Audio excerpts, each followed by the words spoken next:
ஓம் சக்தி. செங்கல்பட்டு மாவட்டம் பெரும்குளத்தூர் எண் number 42A புத்தர் தெருவை சார்ந்த மோகன்குமார் பிரேமலதா தம்பதிகள் திருமணமாகி 4 ஆண்டு காலம் குழந்தை பேர் இல்லாமல் நம்ம சேலத்து மகமாயை தேடி வந்து அமாவாசை என்று கும்பப்படையில் பிரசாதம் வாங்கி சாப்பிட்ருக்காங்க.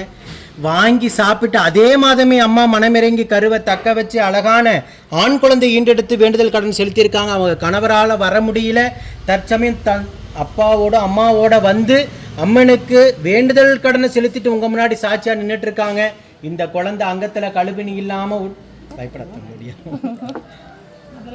அங்கத்தில் கழுபினி இல்லாமல் உடல் ஆரோக்கியத்தோட வளர்ந்து கல்வியில் சிறந்து விளங்கி அவங்க குடும்பத்தை கட்டி காத்து கரைசத்து நான் வேண்டிக்கிறேன்.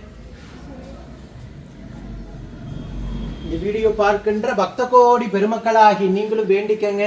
இதே போல நித்தம் சாட்சியாக நிற்கின்ற பக்த கோடி பெருமக்களை நீங்க கண்கூடாக பார்த்துக்கிட்டு தான் இருக்கீங்க. நம்ம சேலத்து மகமாயுடைய அற்புதங்களில் நம்ம கோயில் முறை உங்களுக்கு தெரியும். யூடியூப் மூலியமாக தான் தெரியும்.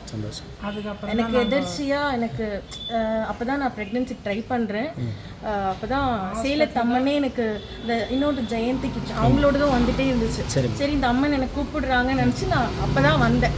ஏப்ரலில் இது பண்ணேன். மேக்கு எப்படியாச்சும் வந்துடும். அந்த டைம் எனக்கு வந்து டேட் டைம் சரி அம்மாட்ட வேண்டி இவ்வளோ தூரத்துலேருந்து காஞ்சிபுரத்துலேருந்து வரேன்.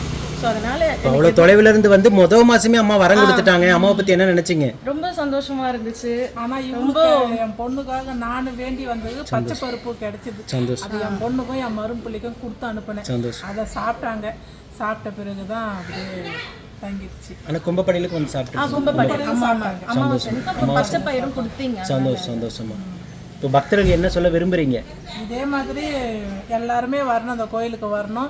அம்மா நல்லபடியா ஒரே மாசம் வந்த முதல் மாசமே உங்க குழந்தைக்கு எடுத்து கொடுத்துருக்காங்க. கண்டிப்பா நிறைவேற்றுறா. நம்பி வரணும். நம்புறவங்கள கைவிட. உங்களுக்கு அம்மா வரம் கொடுத்த மாதிரி அம்மாவை தேடி வர அத்தனை பேத்துக்கு வரம் கிடைக்குன்னு நீங்களும் வேண்டிக்கங்க. சரிங்களா? ஓம் சக்தி பராசக்தி.